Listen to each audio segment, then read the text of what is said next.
Alors, bonjour Mike. Salut.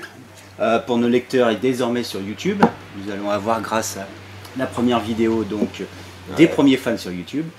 Est-ce que vous pourriez nous présenter en quelques mots le groupe Sinsemilia? En quelques mots, ça va pas être simple, si on va se débrouiller. Grenoblois, groupe fondé il y a bientôt 25 ans de concert, 18 personnes sur la route, beaucoup d'amitié, beaucoup de plaisir. Le style de musique, on vous enferme toujours dans le reggae, mais en fait c'est pas que du reggae. À la base, on est un groupe, on a fait de la musique, enfin on a monté un groupe pas pour faire de la musique, mais pour faire du reggae. C'est vrai que notre vraie passion c'est le reggae. Après, au fil des années, on a laissé libre cours à notre inspiration, donc on s'est promené dans toujours une base reggae, mais en se promenant aussi ailleurs. Là, le dernier album est un vrai retour au reggae, clairement, parce que ça nous manquait. Donc, après, moi, l'étiquette m'apporte peu, j'avoue. Moi, j'ai l'impression d'être un groupe de reggae, mais un groupe de reggae qui ne cherche pas à copier, qui fait quelque chose qui lui ressemble. Tout à fait. En parlant du dernier album, donc il est sorti le 24 mars 2015. Le 8e album du groupe, si j'ai bon souvenir. D'ailleurs, d'après les fans, ça serait un des meilleurs albums. C'est ce que j'entends aussi. Après, voilà. Je dois admettre que pour moi, c'est l'impression que j'avais aussi, sincèrement. Que pour moi, il y a mes deux albums où j'ai l'impression qu'on est allé le plus au fond des choses comme on le voulait. C'était Résistance et Résistance 198. Et celui-là, Notre Monde est possible, qui, pour moi, sont les deux. Surtout musicalement que vous avez été au plus loin dans l'album. Les textes sont toujours du Sinsé, il n'y a pas de souci, mais musicalement, il y a eu vraiment une vraie recherche. Ouais, on a pris beaucoup de temps, puis on était tellement content de se retrouver à faire un album de reggae avec cette ligne directrice-là, qu'on a pris beaucoup de plaisir, qu'on a pris beaucoup de temps à le faire. Mais du coup, on a attendu d'être entièrement satisfait de chaque petit break, etc. Donc, alors justement, en parlant de cet album, là, il y a quelques featuring, qu'on appelle ça dans le langage musical, comme Yanis, Balik, Pashkour, Naman. Qu'est-ce qu'ils ont apporté au groupe et à l'album? À part des featuring, qu'est-ce qu'ils ont apporté? Au groupe,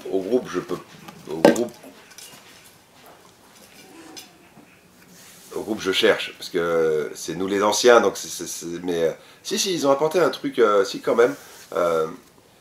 Moi qui côtoie beaucoup toute cette bande-là, que ce soit l'équipe de dubbing avec qui je suis très pote, les Danakil, Yanis qu'on suit depuis longtemps, Naaman avec qui moi je bosse depuis 4 ans maintenant, ils m'ont donné envie de re-élever notre niveau. Il y a du niveau dans cette nouvelle génération, etc. Et ça a donné envie de, hé les gars, on remet un coup de collier, voilà. Donc voilà, il y a voir arriver là en l'occurrence 2 nouvelles générations, parce que dubbing ça commence à faire longtemps, Danakil aussi. Mais voilà, ça booste. Ça booste quand même. Et après, qu'est-ce qu'ils ont amené à l'album? Ce titre-là où chacun de nous a amené beaucoup de plaisir. Et je pense que ça s'entend dans ce titre-là et ça fait du bien. Voilà, ça fait un titre où tout le monde est réuni au service d'un même morceau. Ils vous ont pas pris un son, quelque chose quand même, ou déjà c'est plus? Non, parce que l'instru c'est un instru de Sinsé. Non, parce que ça fait tellement longtemps qu'on travaille ensemble avec Sinsé qu'on fait notre propre truc depuis toujours. Enfin voilà. Il y a une chanson phare sur l'album, qui est bien sûr Un autre monde est possible, avec un featuring de Dika Fakoli. Actuellement, cette chanson, c'est un véritable pamphlet sur la condition humaine, des inégalités nord-sud. Qu'est-ce que vous inspire cette crise actuelle des réfugiés que nous avons partout dans le monde, qui fuient la guerre et leur régime odieux? Qu'est-ce que ça vous inspire? Énormément de tristesse, surtout de la tristesse,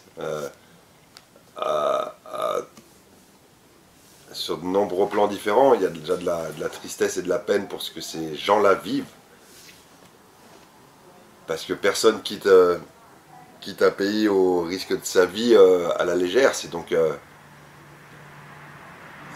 la tristesse pour ce que ces gens-là vivent, de la tristesse pour ce que j'entends que ça provoque dans nos pays comme discours immonde qui rappelle à quel point, putain, on n'est pas sorti de l'auberge avec des gens qui raisonnent comme ça en termes de on les connaît pas, on s'en fout. Merde, on parle d'être humain à tout niveau. Je trouve que cette crise révèle des choses dures, vraiment. Après, on essaie de faire le choix depuis des années de se dire que de chaque truc dur peut peut-être sortir quelque chose de positif. Donc, j'espère qu'au final, c'est pas le discours des abrutis qui prendra le dessus sur ceux qui ont envie de tendre la main. Ouais, c'est le thème du morceau l'espoir. On a encore envie, même dans la noirceur, d'aller chercher un peu d'espoir. J'espère que petit à petit, les gens prendront conscience. Enfin, il y en a plein qui prennent conscience, il y en a plein qu'on... Mais il y a encore tant de discours horribles qu'on entend. Voilà, mais ouais, le sentiment premier, c'est de la tristesse face à tout ça, ouais. On connaît l'engagement politique de Sinsay, pas engagement avec des partis politiques, mais dans leurs chansons. Après Bienvenue en Chiraki, il y a quelques années maintenant, est-ce qu'il y aurait matière à recommencer ce genre de... actuellement? Il y a toujours matière, mais il y a toujours matière. Après le Bienvenue en Chiraki, il était... C'était un coup d'éclat. Ouais, c'était très particulier, c'était... tout le monde savait que Chirac avait énormément d'affaires judiciaires sur lesquelles il était méchamment impliqué. Et pour autant, ça restait notre président. À la base, c'est ce sujet-là qui est traité dans Bienvenue en Chiraki. Comme quoi, les lois sont définitivement pas les mêmes pour tous. Et que le premier représentant français était certainement un des moins exemplaires qu'on ait eu dans l'histoire. Donc il y aurait toujours matière à dire sur... mais après, voilà, il faut qu'il y ait une vraie envie, une vraie raison de le faire. Justement, en parlant de vraie envie, vraie raison de le faire, il y a une chanson comme La Flamme. Est-ce que vous allez prendre position ou faire une chanson engageante comme ça pour 2017, pour les présidentielles? Parce que c'est une chanson forte quand même. En l'occurrence, c'est plutôt on continue de jouer La Flamme sur scène, pourtant c'est un morceau qui est vieux pour nous. En expliquant le parallèle avec aujourd'hui. Donc j'essaye avec Sinsay de ne pas reprendre les thèmes, mais du coup voilà, on continue à jouer ce morceau-là, on continuera à exprimer à quel point ça nous paraît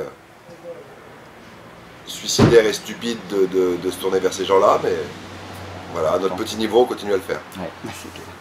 On va retourner un peu dans la musique, après avoir parlé un petit peu politique, on va dire. Ouais.